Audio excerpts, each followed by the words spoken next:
Tuhan firman-Mu ajaib, kekal meski gunung menghilang. Tiada huruf yang gagal, tak terpatahkan siasat. Hidup seperti-Mu ya Allah, lebih dari emas. Aku bersaksi kitab-Mu, kitab yang suci. Mendengarkan firman-Mu, hibur hati yang luka. Terangilah langkahku kemanapun ku pergi. Biarkanlah firman-Mu berkuasa atasku. Ubahkanku, bebaskanku, ku mau menyenangkan-Mu. Tuhan firman-Mu ajaib, kekal meski gunungnya. Ubah dan bebaskan aku, mau menyenangkan-Mu. Salam jumpa para pemirsa terkasih, saya menyambut Anda sekalian dimanapun Anda berada. Dalam episode yang terbaru, program studi harian kita, Semua Kitab Suci. Di mana kami menyajikan studi yang menyeluruh tentang semua kitab yang ada di dalam Alkitab, dari kitab Kejadian hingga kitab Wahyu. Di episode sebelumnya, kita telah selesai mempelajari kitab Bilangan, yang merupakan kitab keempat dari Perjanjian Lama. Dan hari ini kita akan beralih ke kitab-kitab Perjanjian Baru untuk mulai mempelajari Injil Lukas yang adalah Injil yang ketiga dalam Perjanjian Baru. Untuk memulai izinkan saya untuk menyambut tamu kehormatan kami yang telah hadir di studio, hamba Tuhan Yosef Riyad. Selamat datang Saudara Yosef. Selamat datang Saudara Riyad. Sebuah kehormatan. Tuhan berkati Anda. Juga para hadirin yang telah hadir di studio, selamat datang. Saudara Yosef, sebelumnya kita telah mempelajari Injil Matius dan Markus, dan hari ini kita akan mempelajari Injil Lukas, dan seperti biasa, saat kami sedang mempelajari kitab yang baru, kita perlu untuk mengambil gagasan tentang penulisnya. Siapakah Lukas, penulis Injil ini?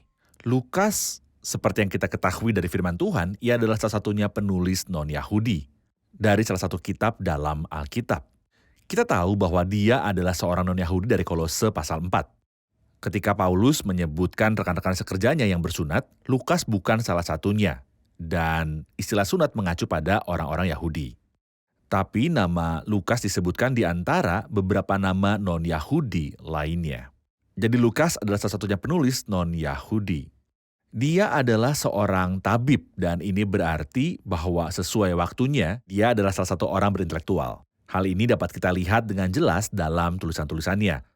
Dia berpendidikan dan sangat berpengetahuan. Tuhan menggunakan dia untuk menulis kisah terbaik yang pernah ada. Dia adalah orang Yunani dan dia menulis kepada seorang Yunani bernama Theophilus. Dan secara umum, orang Yunani adalah raja dari novel-novel kuno. Tetapi Tuhan menggunakan Lukas untuk menuliskan kisah terbaik yang pernah ada dalam Injilnya. Dan sebagai sejarawan yang hebat, dia juga menulis kitab kisah para rasul. Dalam pengantar Anda untuk keempat Injil, Anda menyebutkan bahwa Injil Matius ditulis untuk orang Yahudi dan Injil Markus ditulis untuk orang Romawi. Jadi kita perlu tahu kepada siapa Injil Markus ditujukan. Kepada Theophilus. Dan nama Theophilus adalah nama Yunani yang menunjukkan bahwa Theophilus juga orang Yunani. Theophilus berarti kekasih Tuhan. Ini berarti bahwa Injil tidak hanya ditulis untuk Theophilus, tetapi juga kepada semua orang yang mengasihi Tuhan di mana-mana. Dan barang siapa mencintai Allah, saya percaya bahwa Injil ini ditujukan kepadanya. Saudara Yosef, kapan Injil Lukas ditulis?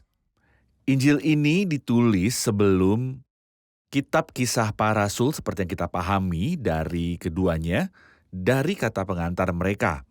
Dan kita dapat menyimpulkan bahwa Injil ini ditulis antara pemenjaraan pertama dan kedua Rasul Paulus ketika dia berada di Roma.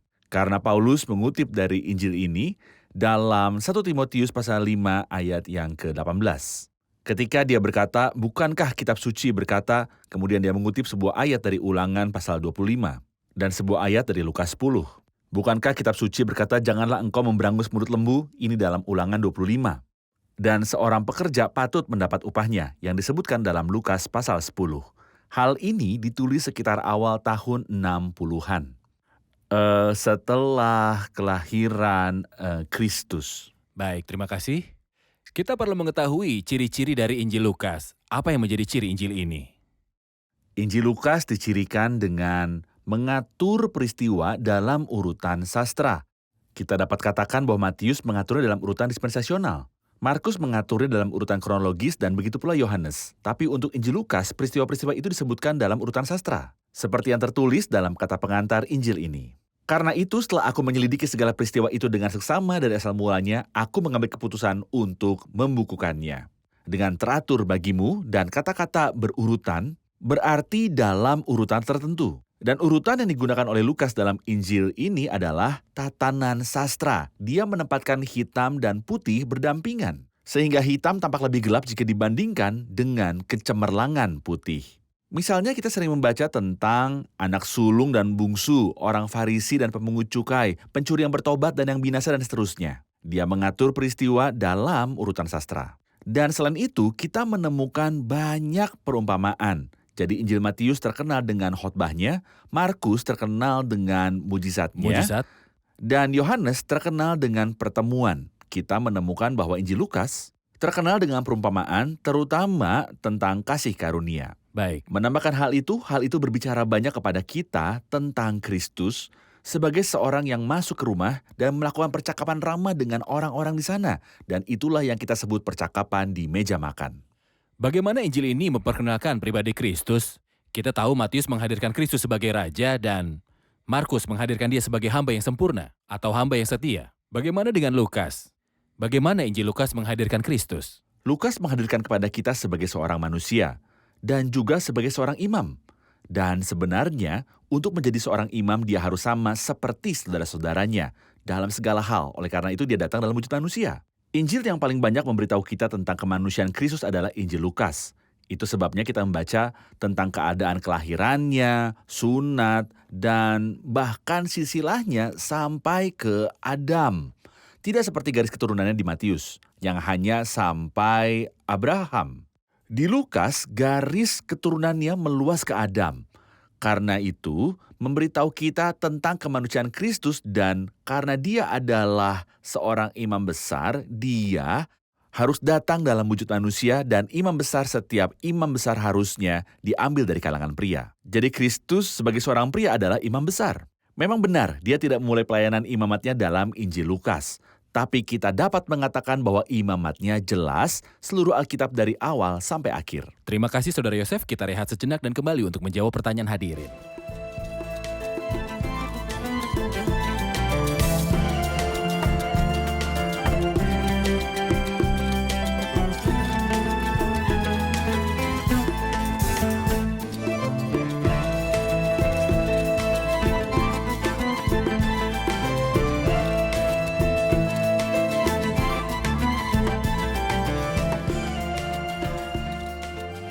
Kami ingin mengetahui ayat kunci dalam Injil ini.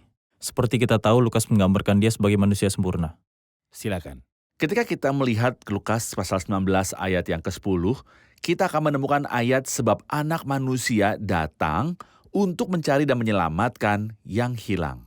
Dan jika saya ingin buat perbandingan antara keempat Injil tentang tujuan kedatangan Yesus, Matius pasal 5 mengatakan, janganlah kamu menyangka bahwa aku datang untuk meniadakan hukum Taurat atau kitab para nabi. Aku datang bukan untuk meniadakannya, melainkan untuk menggenapi hukum Taurat dan kitab para Ini nabi. ada di Matius. Ini ada di Matius. Markus pasal 10 mengatakan karena anak manusia juga datang bukan untuk dilayani, melainkan untuk melayani dan untuk memberikan nyawanya menjadi tebusan bagi banyak orang. Dalam Injil Markus, Kristus datang untuk melayani. Injil Yohanes mengatakan bahwa Kristus datang, aku datang supaya mereka mempunyai hidup. Dan mempunyainya dalam segala kelimpahan, kehidupan yang lebih baik atau kehidupan yang kekal. Itulah perkataan Kristus dalam Yohanes 10. Sedangkan Injil Lukas seperti yang saya sebutkan sebelumnya, menghadirkan Kristus sebagai anak manusia, sebab anak manusia datang untuk mencari dan menyelamatkan yang hilang. Jadi mengapa Yesus datang menurut Injil Lukas? Dia datang untuk mencari dan menyelamatkan yang hilang. Dalam kata pengantar keempat Injil, Ya. Anda menghubungkan 4 Injil Matius, Markus, Lukas, dan Yohanes dengan 4 jenis pengorbanan Benar. yang ada dalam kitab Imamat. Baik. Jadi, dengan pengorbanan manakah Injil ini dikaitkan? Jika kita mengatakan bahwa keempat Injil berbicara tentang pengorbanan, maka kita dapat menghubungkannya secara terbalik. Pengorbanan terakhir dalam kitab Imamat, korban penebus salah terkait dalam Injil Matius. Pengorbanan selanjutnya dari kembali ke depan, korban penghapus dosa dihubungkan dengan Injil Markus. Injil Lukas memberitahu kita tentang korban perdamaian, dan Injil Yohanes berbicara tentang korban bakaran. Korban perdamaian membangun jembatan antara Tuhan dengan manusia. Dalam Injil ini kita menemukan jembatan yang melintasi jurang yang mengerikan dan besar antara Tuhan dari satu sisi dan manusia dari sisi yang lain. Kristus melalui korban perdamaian mendekatkan orang-orang yang jauh. Itu sebabnya kita membaca tentang keselamatan pencuri yang bertobat hanya dalam Injil Lukas. Dan juga kita membaca bahwa tabir itu terbelah menjadi dua hanya dalam Injil ini. Terbelahnya tabir tidak disebutkan dalam Injil Yohanes. Tapi Injil Matius dan Markus, tabir bait suci terbelah dua dari atas sampai ke bawah. Sedangkan Injil Lukas tidak disebutkan dari atas ke bawah. Di mana kita bisa melihat pemenuhan dari apa yang tertulis tentang korban perdamaian dalam Lukas pasal yang ke-15. Baik. Mohon hubungkan apa yang terjadi dalam Lukas 15 tentang anak yang kembali dari negeri yang jauh dengan korban perdamaian. Korban pendamaian adalah tentang persekutuan dan ucapan syukur. Dan saya pikir kita dapat dengan jelas melihat persekutuan ini dalam Lukas pasal 15. Ketika sang ayah berkata, mari makan dan bersukacita, ini berarti ayah akan makan dan anak yang kembali juga akan makan. Dan setiap orang diundang untuk makan dan bersukacita. Inilah korban perdamaian, korban persekutuan ketika sang ayah penerima kembalinya putra yang bertobat. Terima kasih Saudara Yosef. Kita akan melihat layar sehingga Anda dapat menjelaskan bagian-bagian dari Injil Lukas yang kira-kira dapat membantu para pemirsa untuk memahaminya. Silakan. Di sini kita dapat melihat klasifikasi tripartit. Klasifikasi tripartit ini berasal dari ayat yang saya rujuk beberapa waktu yang lalu. Anak manusia datang untuk mencuri dan menyelamatkan yang hilang. Bagian pertama dari pasal 1 hingga 4 ayat 13, anak manusia telah datang. Dari pasal 4 ayat 14 hingga pasal 19 ayat 27. Mengapa anak manusia datang? Mencari. Jadi kita mengetahui Yesus dalam pasal-pasal ini mencari. Dan mengejar domba yang hilang itu sampai ia menemukannya. Pasal-pasal dari 19 ayat 28 sampai akhir Injil 24 ayat 53, anak manusia telah datang untuk menyelamatkan apa yang hilang ketika dia disalibkan. Dia tidak hanya mencari kita ketika dia ada di bumi, tapi juga ketika dia disalibkan untuk mati demi kita, untuk menyelamatkan kita. Kita juga dapat membagi Injil ini menjadi 7 bagian, bukan 3. Bisakah Anda jelaskan tentang itu? Divisi heptagonal lebih fokus pada Yesus sebagai seorang manusia. Pasal 1 hingga 3 berbicara kelahiran, masa kanak-kanak dan masa muda dari manusia. Sempurna. Pasal 4 adalah tentang godaan iblis dari manusia sempurna dan bagaimana Yesus mengalahkannya. Pasal 5 sampai 9 adalah tentang pelayanan manusia sempurna di Galilea. Pasal 10 sampai 18 adalah tentang pelayanannya di Yerusalem. Pasal 19 hingga 21 pelayanan anak manusia di Yeriko dan Yerusalem. Kemudian pasal 22 dan 23 kematian Kristus, kematian manusia sempurna. Pasal 24 kebangkitan penuh kemenangan dari manusia sempurna. Jadi ini adalah pembagian tripartit dan heptagonal dari Injil Lukas. Baik. Injil Lukas menyajikan kepada kita Yesus sebagai manusia yang sempurna. Ya. Gagasan tentang Kristus sebagai seorang manusia mungkin tidak menarik bagi sebagian orang. Bagaimana Tuhan bermanifestasi dalam daging? Bagaimana Tuhan merendahkan dirinya dan datang dalam tubuh manusia? Tuhan tidak akan memanifestasikan dirinya dalam tubuh. Sama sekali tidak. Apa pendapat Anda?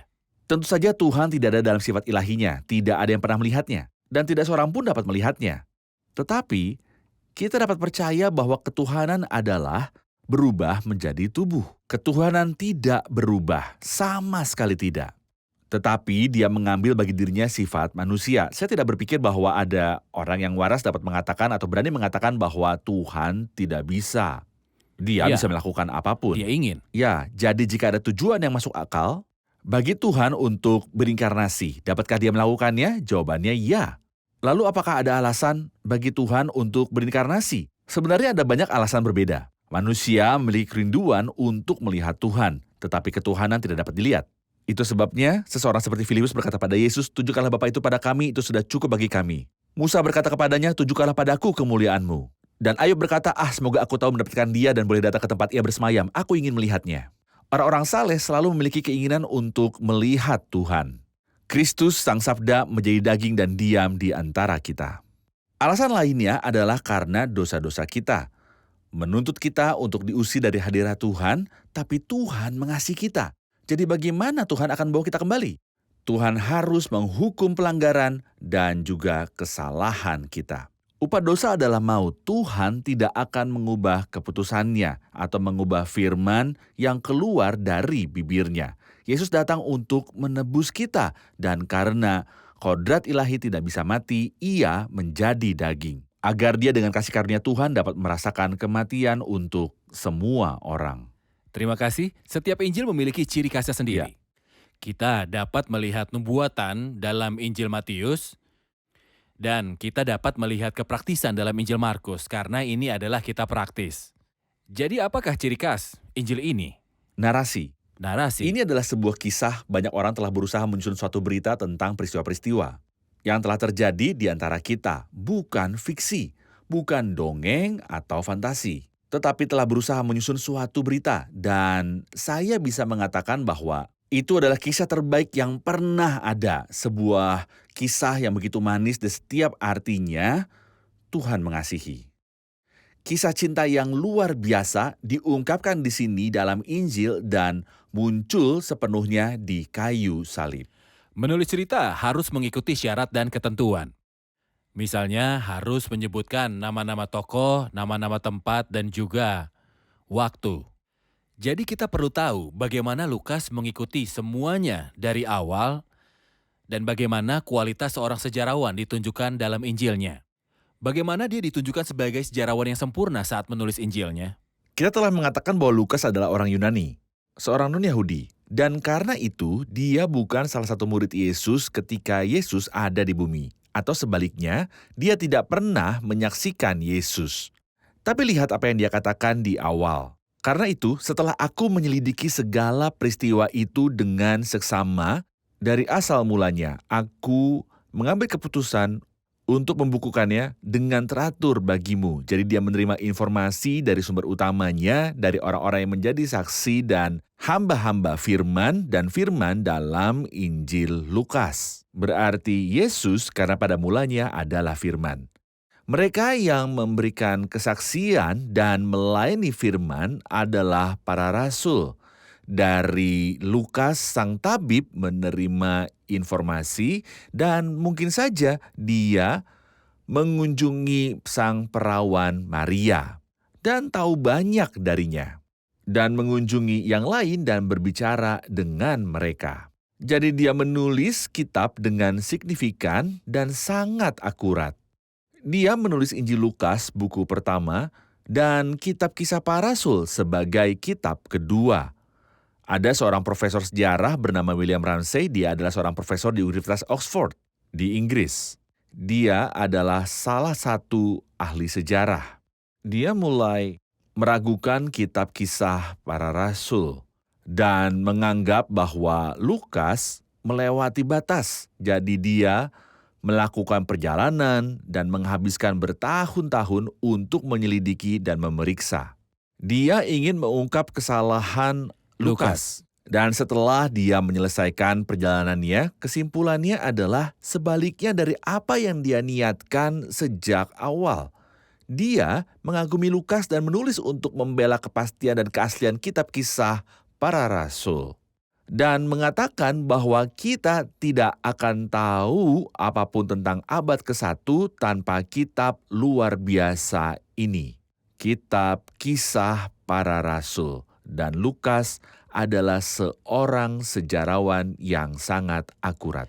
Tentu saja perjalanan yang dilakukan William Ramsay adalah untuk mengunjungi tempat-tempat yang disebutkan Lukas dalam kitab Kisah Para Rasul untuk memastikan kebenarannya atau mengekspos kesalahan Lukas. Benar. Tapi kasih karunia Tuhan menangkapnya. Baik, kita rehat sejenak dan kembali untuk menjawab pertanyaan hadirin.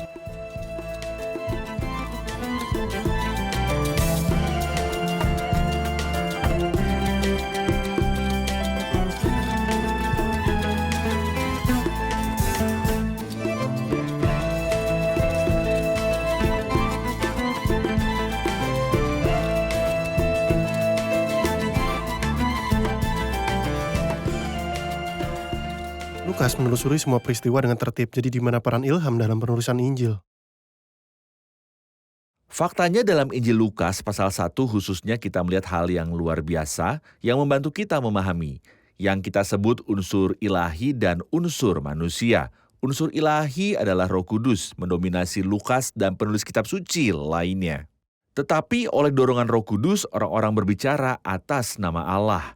Tapi ada juga unsur manusia yang tidak bisa kita abaikan. Kalau tidak ada yang akan pernah menulis apapun yang tidak dia saksikan. Jadi sebagai sejarawan, ia menelusuri semuanya dari awal secara akurat. Itulah unsur manusia. Tapi unsur ilahi membuatnya memilih apa yang harus ditulis dan apa yang tidak ditulis. Orang-orang berbicara atas nama Orang-orang Allah. berbicara atas nama Allah. Sebagai contoh, satu-satunya yang menyaksikan kejadian transfigurasi dari semua penulis Injil adalah Yohanes. Dan salah satunya yang tidak menyebutkan adegan transfigurasi juga adalah Yohanes. Meskipun dia adalah satu-satunya saksi dari mereka semua. Mengapa? Karena dia bicara tentang kemuliaan yang lebih besar dari kemuliaan kerajaannya, yaitu kemuliaan kekalnya. Jadi Matius, Markus, dan Lukas berbicara tentang transfigurasi, tapi Yohanes tidak. Kita melihat hal yang sama dalam pasal ini ketika malaikat Gabriel datang kepada perawan Maria yang diberkati. Dan berkata kepadanya, Roh Kudus akan turun atasmu. Dan kuasa Allah yang Maha Tinggi akan menaungi engkau. Sebab itu, anak yang akan kau lahirkan itu akan disebut kudus, Anak Allah. anak Allah. Bisakah kita mengatakan bahwa Yesus hadir hanya oleh Roh Kudus atau hanya dari perawan Maria, atau bahwa Roh Kudus turun ke atas Maria dan Yesus, anak Allah, lahir? Tentu saja jawaban yang benar adalah yang terakhir. Gagasan yang sama. Apakah Lukas menulis Injilnya hanya menurut apa yang dia ketahui? Atau hanya oleh Roh Kudus? Atau apakah unsur ilahi itu sesuai dengan unsur manusia? Jawaban terakhir adalah yang benar. Baik, terima kasih Saudara Yosef. Injil dari pasal yang pertama memberi kita gambaran yang lemah tentang keimamatan. Ketika kita menemukan imam pertama, disebutkan dalam pasal pertama namanya Zakaria. Zakaria adalah seorang lelaki tua dan istrinya Elisabet mandul, mereka tidak memiliki anak. Apakah gambaran ini, gambaran kelemahan dan kemandulan memberi kita petunjuk yang signifikan tentang jenis imamat yang membuka jalan bagi imam yang akan datang?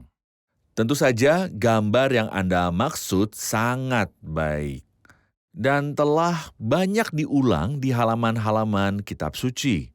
Jadi sebagian besar karunia Tuhan yang luar biasa kepada umat manusia datang dari wanita mandul. Jadi jika saya ingin mengingatkan para pemirsa, Sarah mandul, tapi dia melahirkan Ishak. Rebeka mandul, tetapi dia melahirkan Yakub yang adalah nenek moyang dari bangsa Israel. Juga Hana mandul, tapi dia melahirkan salah satu nabi terbesar yaitu Samuel. Elisabet mandul, tetapi yang terbesar dari mereka yang lahir dari wanita berasal darinya. Begitulah cara Anda menemukan bahwa Tuhan mengendalikan segalanya. Dia memilih yang terlemah dan yang paling lemah supaya nyata bahwa kekuatan yang berlimpah-limpah itu berasal dari Allah. Baik. Tetapi ketika Injil membuka jalan bagi kedatangan Kristus sebagai imam, dia akan menegakkan imamat baru. Ya. Apa yang ingin dia katakan tentang imamat yang terlihat sangat lemah, imamat Harun, imamat orang Lewi? Apa yang ingin dikatakan? Bahkan ada orang-orang saleh yang membuat perbandingan antara awal dan akhir Injil. Di awal Injil kita menemukan imam yang bisu. Di akhir Injil kita menemukan seorang imam surgawi mengangkat tangannya dengan berkat untuk memberkati murid-muridnya. Dan murid-murid kembali ke Yerusalem dengan sukacita yang besar. Di sini seorang imam yang pendiam yang menjadi bisu dan tidak dapat berbicara. Kebalikan dari mereka yang menjadi saksi Yesus. Apa perbedaan besar antara imamat duniawi dan imam yang diam dan imam yang membuka surga bagi kita? Kemudian dia membuka mulut kita dengan pujian dan penyembahan. Inilah perbedaan antara perjanjian lama dan perjanjian baru. Terima kasih Saudara Yosef, kita telah sampai di akhir episode. Puji Tuhan, di episode selanjutnya kita akan mulai mempelajari pasal yang pertama. Mari rangkum bersama para hadirin. Apa yang telah Anda pelajari? Kita mengetahui bahwa Injil Lukas menampilkan Yesus sebagai seorang imam dan seorang manusia, dan sebagai persembahan pendamaian, dia adalah jembatan antara kita dan Allah. Seperti yang kita lihat dalam Lukas 15, kembalinya anak yang hilang, kata sang ayah, mari makan bersukacitalah. Kita tahu bahwa ayat kunci Injil Lukas adalah pasal 19 ayat 10. Sebab anak manusia datang untuk mencari dan menyelamatkan yang hilang. Juga ayat kunci dalam Injil Matius, aku datang bukan untuk meniadakan hukum Taurat, tetapi untuk menggenapinya. Di Injil Markus, dia datang bukan untuk dilayani. Di Injil Yohanes, supaya mereka hidup dan berkelimpahan. Ciri khas Injil Lukas adalah narasinya, ini adalah kisah terbaik yang pernah ada, yang Tuhan cintai. Terima kasih, Tuhan memberkati. Terima kasih Saudara Yosef, Tuhan memberkati Anda. Pemirsa yang kami kasihi, mengapa Kristus datang menurut Injil Lukas? Anak manusia datang untuk mencari dan menyelamatkan mereka yang hilang. Dan jika anak manusia datang untuk mencari, maka Anda harus memenuhi permintaannya. Dan ketika Anda menanggapi permintaan dan pencariannya, Anda pasti akan diselamatkan.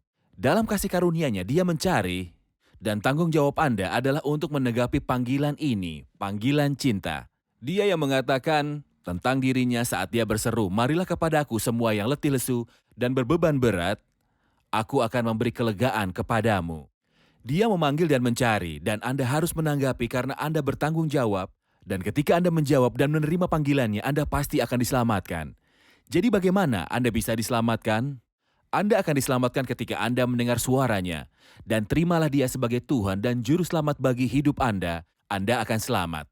Percayalah kepada Tuhan Yesus Kristus. Pemirsa terkasih, sampai jumpa di episode yang selanjutnya. Tuhan menyertai.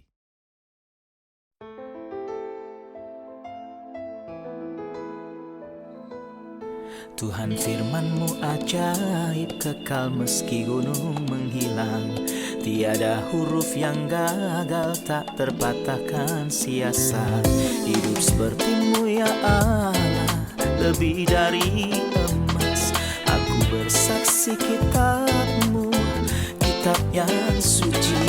Terdengarkan firman-Mu, hibur hati yang luka. Terangilah langkahku kemanapun ku pergi. Biarkanlah firman-Mu berkuasa atasku. Ubahkanku, bebaskanku, ku mau menyenangkan-Mu. Tuhan firman-Mu ajaib, kekal meski gunung menghilang.